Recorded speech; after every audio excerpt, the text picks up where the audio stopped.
Good morning, ladies and gentlemen. Welcome to this session on solutions journalism. This is going to be a panel that's going to introduce you to a new program and a new perspective as well. The World Press Photo Foundation, supported by the MIAP Foundation, is going to establish an initiative to promote and produce visual journalism with a solutions perspective. And we're very excited about this new program because it's both creative, I think it will be quite groundbreaking in terms of the perspective, and it's also going to lead to the commissioning, production, and publication of new visual stories with this perspective. Starting later over the summer and then in the early autumn, what we wanted to do is develop the understanding of what a solutions focus means for visual journalism. We want to commission, fund, and publish some stories in the year 2019-2020, something that we're going to do in association with the New York Times. And we're going to use these new stories to educate both the profession and engage the public on the benefits of a solutions focus in visual journalism. We'll be publicizing some more details about that in the coming weeks, and this panel is a kickoff for that initiative. And I'm really pleased to have two guests with us.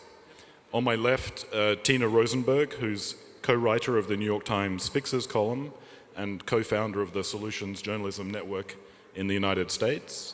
And Tina and I and others at World Press have been talking, I think, for a couple of years now, getting familiar with this concept and laying the groundwork for this new initiative that is now possible thanks to the MIAP Foundation.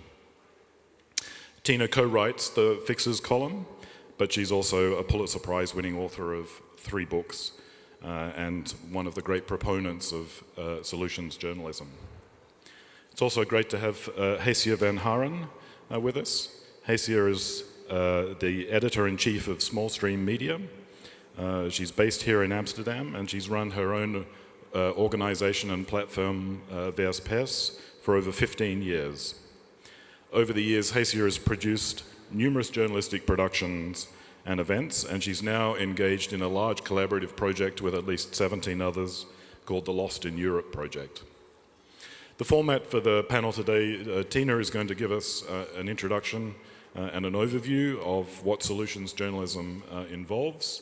Geesje is then going to talk a little bit about her work, and then we'll be opening up for questions and discussions. So Tina.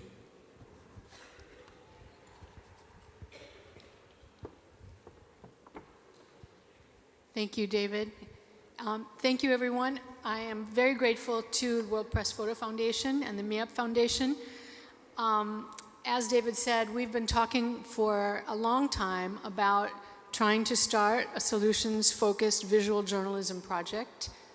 That day is finally here, and I'm very excited about it. It's a new frontier for us, and maybe a new frontier for some of you also. So it's something that we're very, very thrilled about. So I'm going to talk for a little bit about what solutions journalism is and why it's something that we should consider using as a tool in our repertoire when appropriate. So let me start out with 2 examples of 2 different stories. This one is a story from CBS News, obviously, about gang violence in El Salvador and what it's like to live in a community that is paralyzed by gang violence. This one is a story about Ecuador, which had a very bad gang violence program, and then 10 years ago did something unusual. It legalized gangs and turned them into organizations that work with their communities doing social services, and it has been very, very successful. So the first story is probably one that's relatively familiar to you. These are the kinds of stories that we see all the time. Let's look at the problem in depth and help people understand what it really feels like to be there. The second one is probably a little fresher. It is looking at a response to a problem, in this case the legalization of gangs, and what has happened as a result of that. A response to a problem and the associated evidence. And that is the definition of solutions journalism. covering responses to problems and what we know about how well they're working or not working. So I am, as David said, co-writer of the Fixes column in the New York Times, which is a solutions-focused column. We've been working since 2010. Every week we write a different, cover a different response to a problem. And out of that, 3 years ago, we, the writers of the Fixes column started the Solutions Journalism Network, which is a nonprofit organization dedicated to the legitimizing and spread of solutions journalism.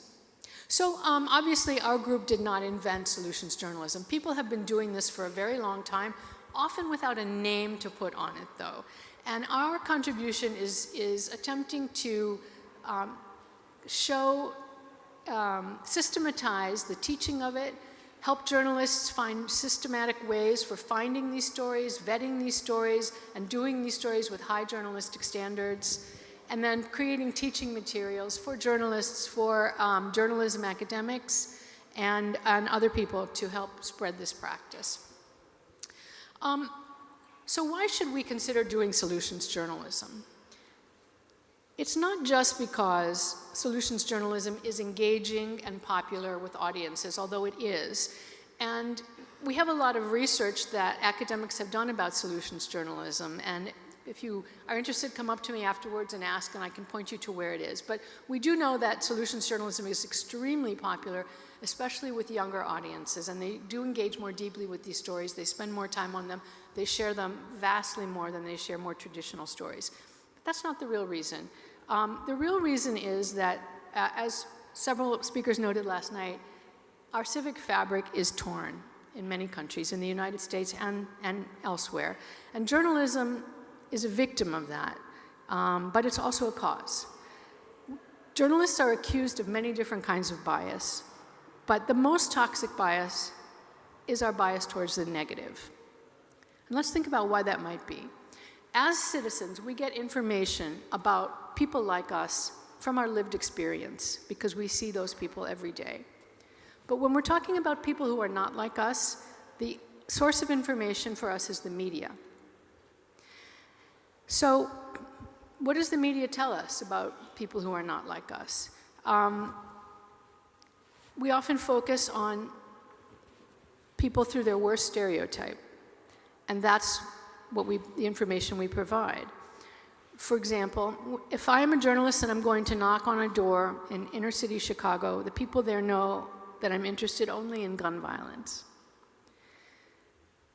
I did a training at a newspaper in Alabama in the south of the United States, and I asked them what they thought of mainstream media coverage of Alabama, and they said, "We hate it, it's terrible." And I said, "Why?" And they said, "Because everything you do makes us look like ignorant yahoos." We always look for the people with 4 teeth. It's true. We know from the media that the Somali community in Minneapolis, which is the largest outside of Mogadishu, the young people there are very interested in radical extremism and becoming terrorists. We know that Africans have HIV and AIDS and Ebola. We know all these things, and this has contributed to a steady decline in trust, not just trust in institutions all over the world, but in our trust in each other. And we know that political demagogues can exploit these kinds of fears and antipathies to sow hate and more fear. So this also has a tremendous effect on trust in journalism.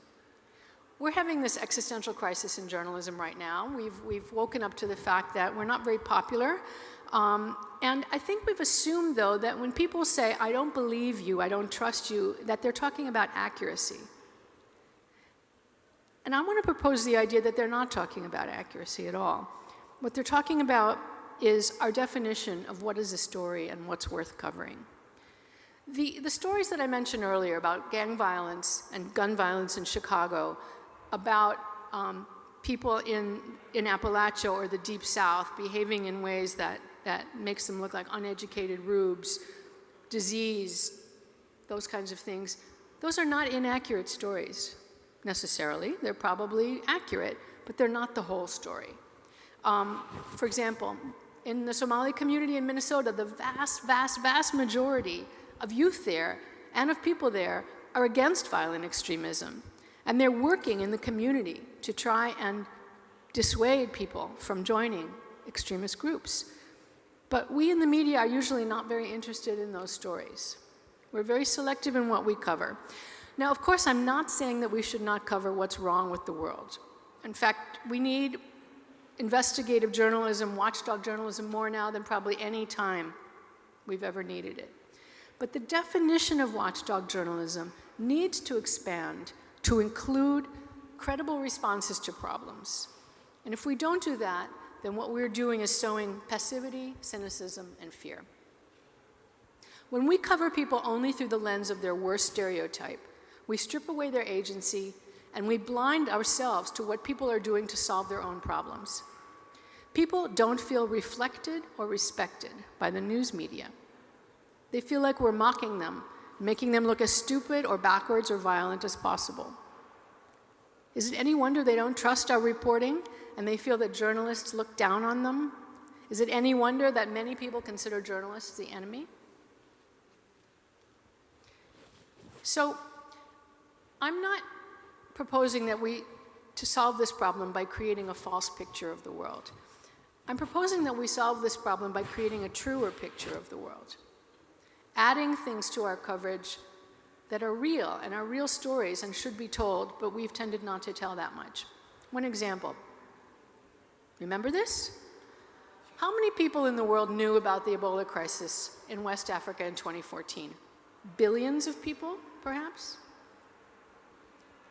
How many people knew that in the countries around Liberia and Guinea and Sierra Leone, there were nations that had outbreaks but stopped them when cases were in the single or double digits? It would have been nice to know about that and how they did it. How many people knew that we now have a vaccine, and in fact, that is what ended the epidemic, and it's 100% effective? Now, at the moment, yes, we have another outbreak in the DRC, and we're having trouble controlling it, but not for lack of a vaccine. There are other problems there. But these things are important information that people and societies need to know. If we only cover the disaster and we don't cover how people are responding to it, then we are giving a distorted picture of the world. I want to briefly mention the first story I did that alerted me to the possibilities of solutions journalism. In the year 2000, I was working for the Sunday magazine of the New York Times, and I pitched my editor on a story on the fact that the price of AIDS drugs in poor countries was so high that in countries where the AIDS burden was the highest, practically no one could afford them. So what had become a chronic and manageable disease in wealthy countries was still a death sentence in much of the world. Now that was widely known, but what was not widely known at the time was why, and the reason was collusion between the pharmaceutical industry and whatever government was in power in Washington, it doesn't matter what party, to put political pressure on countries not to make or buy generic versions of drugs. So I thought this was a pretty important investigative story, and I pitched this to my editor, and he said no. He said, it's too depressing, it's not fresh enough, we can't inflict another long story on our readers about how everyone with AIDS is going to die in Malawi. So I went home and I rethought the story. There was one country that was making generic versions of antiretroviral drugs and providing them for free to all their people, and that was Brazil. So I turned the story inside out, looking at the problem through the lens of what Brazil was doing. And in the course of talking about what Brazil was doing, I could say everything I wanted to say about the bad behavior that was going on. Here's what Brazil has to fight off in order to get where it is, and here's why other countries have not been able to fight off that pressure. So this was a much, much better way of telling the story. Among its advantages was it got published. It's kind of job one. If you don't do that, you don't have any of the other advantages. But it also really was fresher for readers. People did know that everyone with AIDS was going to die in Malawi. They did not know that in Brazil, people were living healthy lives with this disease. And it felt empowering and exciting to readers. And most important, it had some impact. It helped to move the debate a little bit from can poor countries do antiretroviral therapy to how can poor countries do what Brazil is doing? Because we could show that better was possible, and here's how to do it. So I want to move on to some practical issues that journalists face when we think about doing solution stories. We know that by far the most important reason that audiences disengage with the news is the relentless negativity. There's a lot of research on this. It makes us, the news makes us want to go back to bed and put the covers over our heads and tune out the world. But it's not only readers who think that way. In talking to a lot of journalists, we've discovered that it is also journalists who don't like writing negative story after negative story, but we're afraid to try covering what works because we're worried that we'll fall into advocacy, cheerleading, public relations, good news, fluff, all these things that are not real journalism. So we saw that last night in the number of people who mentioned the importance of covering solutions, like Ada Moulinet, and some of the winning works were solutions journalism in themselves, such as Brent's Akashinka story. We know that we need to do this, but we're afraid to try it because we don't want to come out looking like we're not doing real journalism. So at the Solutions Journalism Network, our job is to show people how to do these stories with rigor and with high standards. So we're a nonprofit. We have about 30 employees. We're completely separate from the New York Times Fixes column. And we're mainly funded by different foundation grants. And our programs are free to newsrooms and journalists because we have figured out that charging journalists is not a business model at the moment. So we've been working for about 6 years, and most of our work is with newsrooms of all kinds, but we also have individual programs. And we help journalists create systems for finding solution stories, finding ways to vet these stories so that they can feel comfortable covering these solutions, do this reporting, do the interviewing and writing them. And then we help them to do engagement activities around these stories. Use them as ways to earn revenue, to build audience, to involve the community more deeply. And we have research that covers how all of this can be successful. We have a website with a lot of tools. Our basic toolkit is part of our learning lab, which is in many languages, soon to be in many more languages. We have a lot of archived webinars and trainings, so you could go home and do this right now if you wanted. One tool that I really love is our Solution Story Tracker. It's a database that we collect. Right now we have close to 6,000 stories, and we're adding new ones every day. They're all solution stories, many of which we had absolutely nothing to do with. We've just stumbled on them. And they're searchable and tagged by many, many different ways. So you can look for solution stories on practically anywhere, any topic, any journalist, any media that you want to find. And it's a very useful tool for journalists and for other people. So what is solutions journalism? These are the 4 qualities of solutions journalism. And by the way, I can provide this slideshow to anybody who wants it afterwards. Let me know and I put you on a list and email it to you. Solutions journalism obviously has people in it because all journalism does. But the real hero is the work. What is the response to the problem and how did it happen? 2, we're not interested necessarily in people's good intentions. We're interested in effectiveness. What are the results that have come from this? What can you tell us about how well this works? 3, solutions journalism isn't just inspirational. It's not cat videos. It seeks to provide insight that society needs. And 4, it always discusses the limitations of a program and avoids reading like a puff piece. So what it is not, among other things, are stories that tell your audience how they can become part of the solution. It's not journalists proposing theoretical solutions. It's coverage of the news. The news just happens to be how people are responding to problems. So I'm going to go through a couple of things that when we talk about solutions journalism, journalists often get these ideas about why this is going to be such a challenge, and then I will attempt to briefly refute them. What about if I do a solution story on something, I'm going to give the wrong impression. People are going to think, oh, problem solved, and go home. Not really a danger. Every solution story also talks about the problem. It's very, very difficult to do one that doesn't, and you can do that as much or as little as you like. You are also, when you do a solution story, going to put it in context. You're going to give the audience enough information so that they are not confused about the fact that we can now stop worrying about climate change just because someone has figured out how to use plastic bottles to pave a road. Second, how is this news? Things that happen that are good are not news. Well, I want to amend that a little bit. As my editor at the magazine said, it's not news that everyone in Malawi is going to die from AIDS. It's news that people in Brazil are not dying from AIDS. The news is the part that's counterintuitive and new and unusual. When your audience assumes failure all the time, success is news. Am I not being an advocate just by choosing this story rather than that story? Yes, that is a very big danger, and there are ways to avoid it. One way you're going to do it is by talking about the limitations, but the main way you're going to do it is by using a method of story selection that I'm going to get into in a minute that will really make this not a problem. What happens if the program that I'm covering has problems and isn't perfect?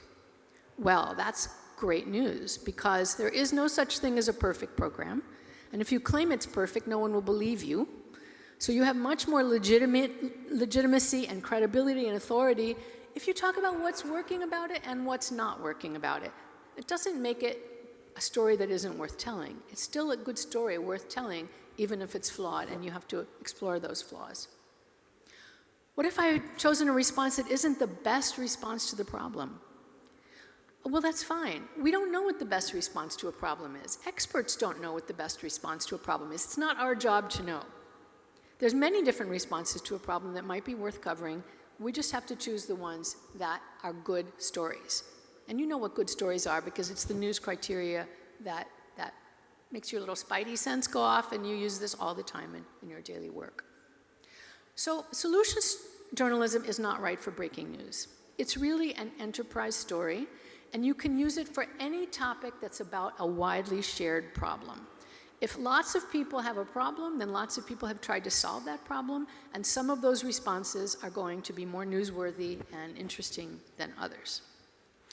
So how do we find solution stories? And now we're going to get into this question of how to avoid advocacy. The main way that you do this is somebody tells you about a solution. You learn about an NGO doing some very interesting work, perhaps, or a government program that's very interesting, and you say, well, there's a solution story I might want to cover. That can be really problematic. Now, it can work out fine. There's many examples of it working out fine. I've done a couple of pieces for Geographic that started just this way. One of them about a water program in Ethiopia, one of them about a program that trained community health workers in India, and they started in this manner. As we saw, some of the stories we saw last night probably started in this manner. But there were other ways of looking for stories that put you on safer ground, and the main way of doing that is to look for what we call a positive deviant. You see that little patch of blue up there in the right-hand middle side? That's the state of Kentucky. This is a map of increase in exercise between the year 2001 and 2011. And Kentucky obviously is doing something that other states are not doing. So that is a positive deviant. It's not a wealthy state. With the same resources, they're getting better results. And when I start to look for a solution story, the first thing I do is think about the problem. What's the problem I want to cover? And then I look for who's doing better against this problem. So, for example, Ethiopia, over a recent 10-year period, had a 90% drop in HIV infections. That was the best in the world. How did they do that? A lot of people think it was community conversations. There's a housing project in New York City that went a year without a shooting. This was not a housing project where you would have expected that to happen. How did they do that? Niger, champion at planting trees in Africa. How did that happen? So the advantages of looking for stories this way are several-fold. First of all, it doesn't put you in the position of evaluating whether this is actually working or not. With an NGO, you're often saying to yourself, how can I know whether the information they're telling me about their results is true? I'm not in a position to vet that. So if you're working backwards from data and it's data you trust, you don't have to justify why you've chosen it. It also takes you out of the danger of looking like an advocate. I'm not choosing a program at random. I'm looking for something that is at the top of the rankings, and here this is, and it's my job now only to talk about the how. I don't have to talk about why I've chosen it, but I do have to find out what they've done that was different. And third of all, it allows you to find solutions that are not 5-gram solutions to 10-kilo problems. A lot of times with an NGO, you're getting a very small solution, which is lovely, but not necessarily at the same weight as the problem itself. And if you look for it this way, what's the problem and who's doing better, you do find right-sized solutions. So the other thing that's important to do is to cut your problem into small slices. Every problem is made up of an infinite number of smaller problems. And you're very rarely going to find someone who's doing better on the whole thing, although occasionally you can. The Brazil story I did was an example of this.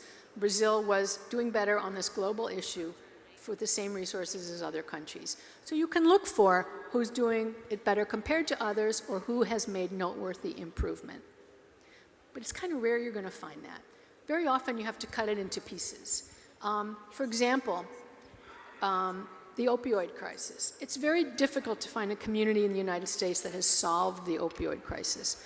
But you can find places that are getting people into treatment faster, that are doing it cheaper, that are doing it more equitably, that are doing it with better oversight, that have better results for subgroups, that have reduced overdoses through harm reduction, that have reduced the incidence of injection-related disease through harm reduction.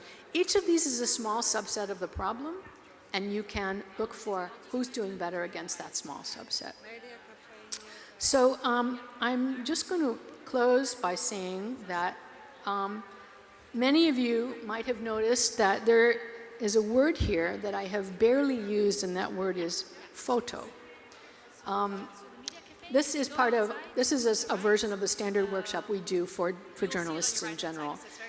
I am very much not a photojournalist. I don't know much about photojournalism. And so this new program that we're doing to try and promote and fund some photojournalism, visual journalism about solutions, is a new adventure for us.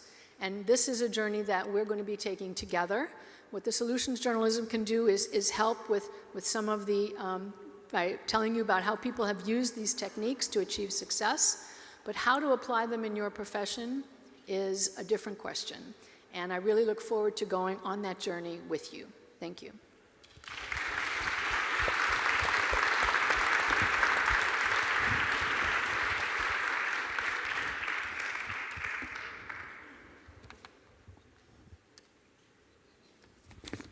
Thank you so much, Tina. Geesje. Yes, thank you. Wonderful presentation, yeah. Can my presentation come up? My name is Geesje van Haren. I'm the editor-in-chief of Small Stream Media. Small Stream Media is a platform where we do things that mainstream media don't. We experiment with new forms of journalism. This is our organization. We have a school for investigative journalists. That's for private school. Also, we create events and do all the things where we can experiment with things. And then our publication platform is called Small Stream Media.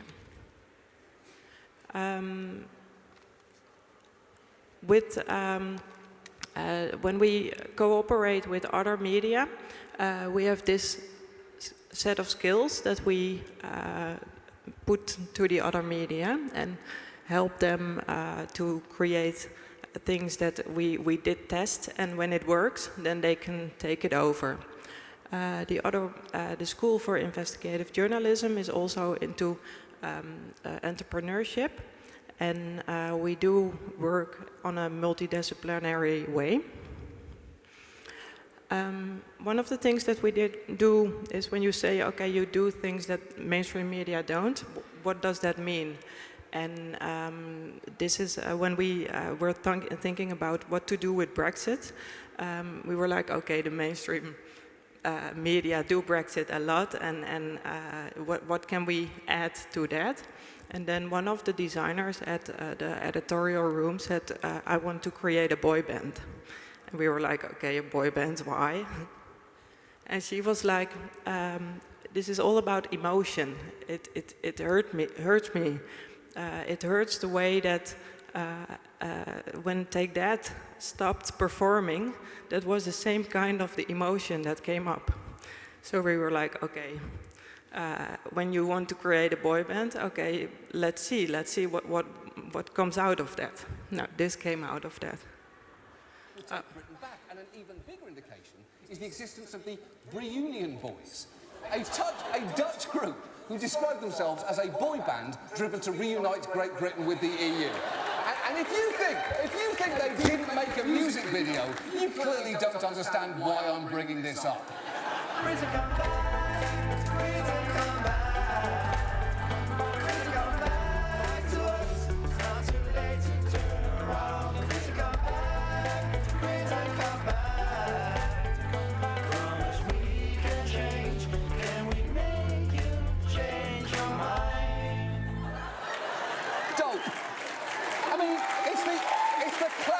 Boy band formula, isn't it? You get 5 Eurotrash hunks, you dress 2 like fishermen, 2 like guys who run a VC firm, and 1 like a Marxist gorilla with a throat cold. You put them on the world's greyest, dankest beach, and you have them croon in different keys about the dissolution of a customs union. It's just textbook. And look, if I'm honest, that clip does not make a completely airtight case for staying in the EU. But the rap break certainly does. We'll always be connected. Our lives are intertwined. You can't change your course without remorse. Look at what you leave behind.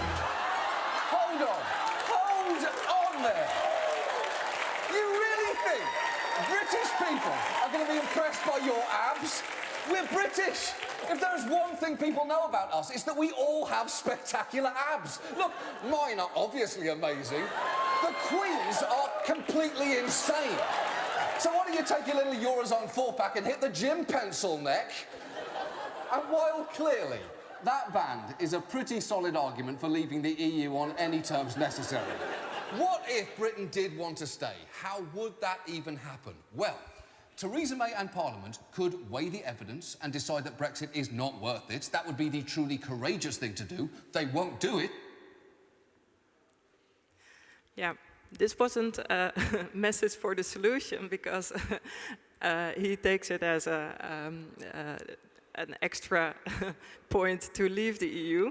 But we tried to think out of the box. The designer, Julia Veldman, put it all together. And it was tremendous work that she did. And it got all the other newspapers when she thought and did this. Another investigation that we are doing, because we always combine investigative journalism with thinking out of the box and trying new things. We are looking for 10,000 migrant children who disappeared in the EU. And in 2015, the chief of Interpol stated that there were 10,000 back then. We found out that in 2017 another 7,000 children disappeared. So it's a system.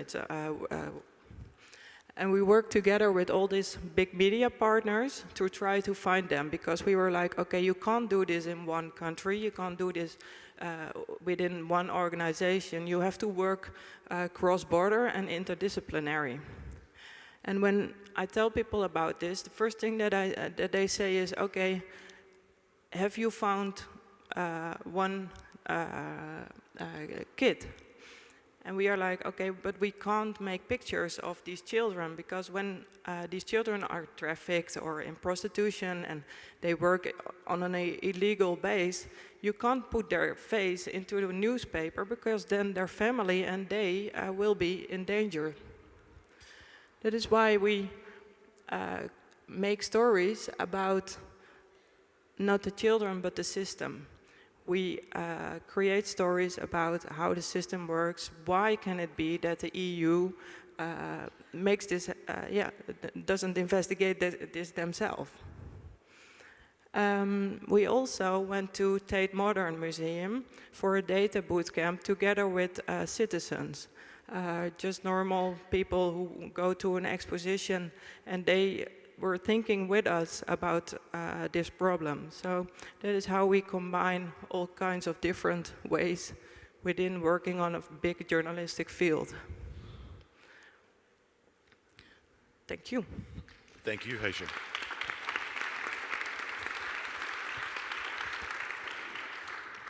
So we have a few minutes left. We could have some questions here, but I'm also keen to open to the audience if there are any questions. Is anyone? Yes. Is it possible to get a microphone?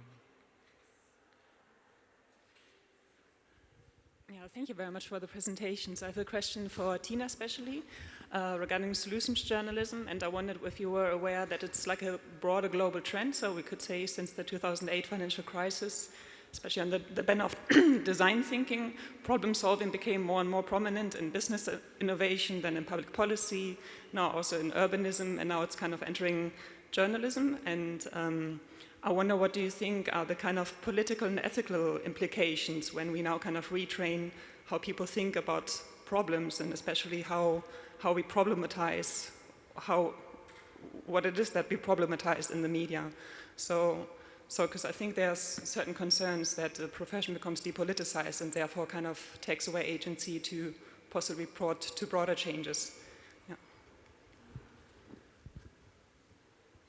I'm not certain that I understood the entire question. Mm-hmm. Sorry, it was a bit long. Could you summarize what she said? So possible. I could also read. Could you elaborate a bit how you think about the solutions journalism initiative in political terms? Uh-huh. So especially because also the journalists are kind of obliged to define the problem, and what I've seen in other design thinking problem or solution-oriented initiatives, often the problem becomes reframed to become solvable, and it exists in political conditions, which could be problematic. That's a very, very complicated question. I mean, in general, I think solutions journalism has a depolarizing effect. It focuses a conversation on whether something can work here as a solution rather than who's to blame. So in that sense, I think it changes the debate a little, the political debate. And the political implications in other ways,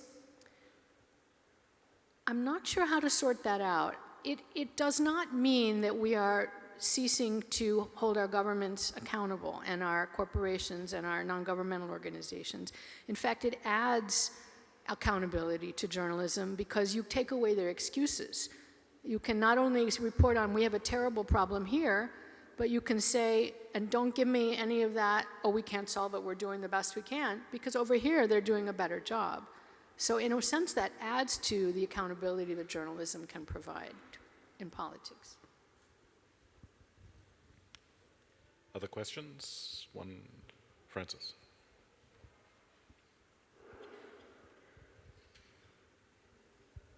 Thank you. Thank you. A question for you, Tina, after your very, very interesting presentation. Do you work with journalism schools? Because I've been in journalism school many, many years ago, and we never talk about this, or even in other schools or universities. Thank you. Thank you for that question. We do work with journalism schools. We have a whole program for that.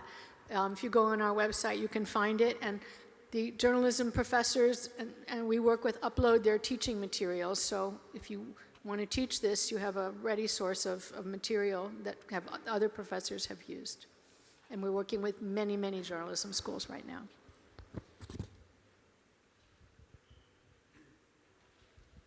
Hi, are you familiar with a research method called appreciative inquiry?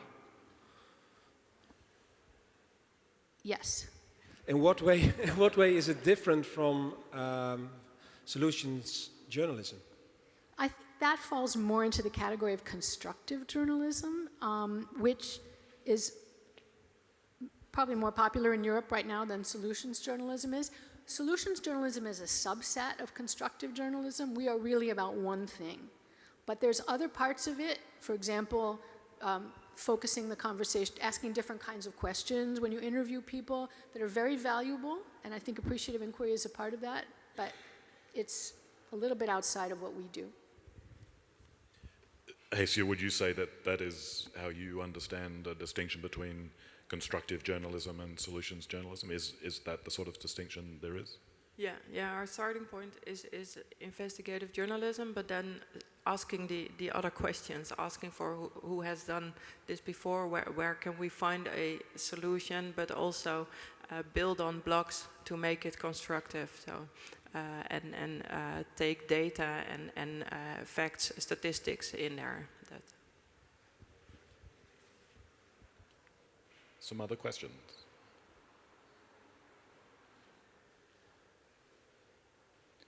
Okay, so Tina, one final question for you. You said rightly that we're starting a journey with this, thinking about how this translates into the world of visual journalism and visual storytelling and so on. It seems, at one sense, a natural fit because photojournalism has always been about the combination of the two. But it's also much more than providing illustrations for stories. It's about image-led solutions, stories, and so on. What do you think is going to be the biggest challenge in making that connection to doing that visual work differently? David, I agree with you that I think the way that this most easily translates is as image-led stories and not image-alone stories. I think the text is needed to tell some of the nuance and do the explanation that solutions journalism requires. So I think that's one challenge, is integrating those two things. I think another challenge for a lot of reporters is going to be that you might think that these photos would be less dramatic and less visual than taking photos of a problem, because taking and making pictures of people who are solving a problem in some way is often is less, their actions are less extreme. So finding ways to do those photos in ways that is visually most interesting, and it certainly can be done, and there's many, many, many examples of it, but that I think is another challenge. Great. Well, thank you very much. That's our time. Please thank Tina and Geesje. Thank you.